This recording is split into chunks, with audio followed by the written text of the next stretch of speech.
அருணிமா சின்ஹா ஒரு சாதாரண இந்திய பெண். தேசிய அளவில் வாலிபால் விளையாடிய ஒரு விளையாட்டு வீராங்கனை. வாழ்க்கையில் பெரிய கனவுகள், உடலில் வலிமை, மனதில் நம்பிக்கை அவள் நினைக்கவே இல்லை. ஒரு நொடி அவளுடைய வாழ்க்கையை முழுக்க மாற்றிவிடும் என்று. 2011 ஆம் ஆண்டு இரவு நேரம் டெல்லி லக்னோ செல்லும் ரயில். அருணிமா பயணம் செய்து கொண்டிருந்தாள். அந்த ரயிலில் சில கொள்ளையர்கள் ஏறினார்கள். அவர்கள் வழிபறி செய்யும்போது அருணிமா சின்ஹாவிடமும் நகைகளை பறித்தார்கள். ஆனால் அவள் விடவில்லை. அவள் தொடர்ந்து அவர்களிடம் போராடினாள். அப்பொழுது அவர்கள் அவளை ரயிலில் இருந்து கீழே தள்ளினார்கள். ரயில் பாதையில் இருள், குளிர், அவள் உடல் கடுமையாக காயமடைந்தது. அதே நேரத்தில் மற்றொரு ரயில் அவளுக்கு மிக அருகில் வேகமாக சென்றது. அந்த ஒரு கணம் உயிர் போய்விடும் என்று அனைவரும் நினைத்த நேரம். ஆனால் அவளோட உயிர் போகவில்லை, அவளுடைய கால் போயின.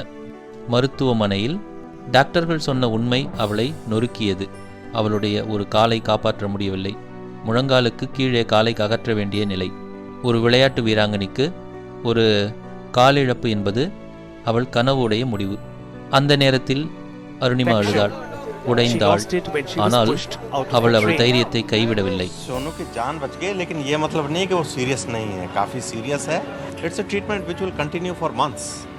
ये कोई ऐसा नहीं है कि आज एक बार ऑपरेशन हो गया खत्म हो गया. कई ऑपरेशन होंगे और इलाज काफी देर तक चलेगा. மருத்துவமனை படுக்கையில் இருந்தபடியே டிவியில் எவரெஸ்ட் மலையை பற்றிய ஒரு நிகழ்ச்சியை பார்த்தாள். அந்த நொடி அவள் மனதில் ஒரு தீர்மானம். நான் எவரெஸ்ட் ஏறப்போறேன்.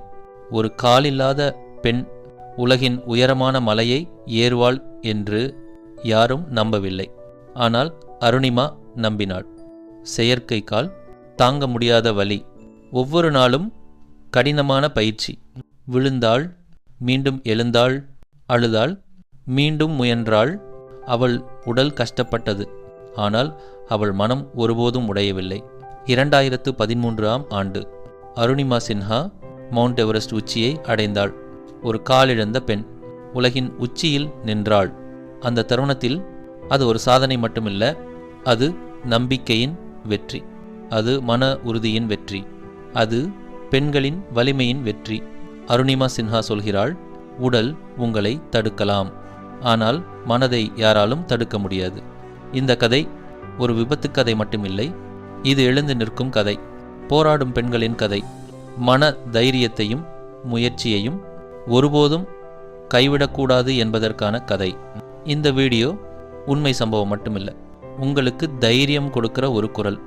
இந்த கதை உங்களுக்கு பிடித்திருந்தா சப்ஸ்கிரைப் பண்ணுங்க, ஷேர் பண்ணுங்க. இந்த கதையிலிருந்து நீங்க என்ன கற்றுக்கிட்டீங்கன்னு கமெண்ட்ல எழுதுங்க. This video is proudly sponsored by Swiss Health and Glow, your trusted beauty salon at home. Luxury, comfort, and glow delivered right to your door.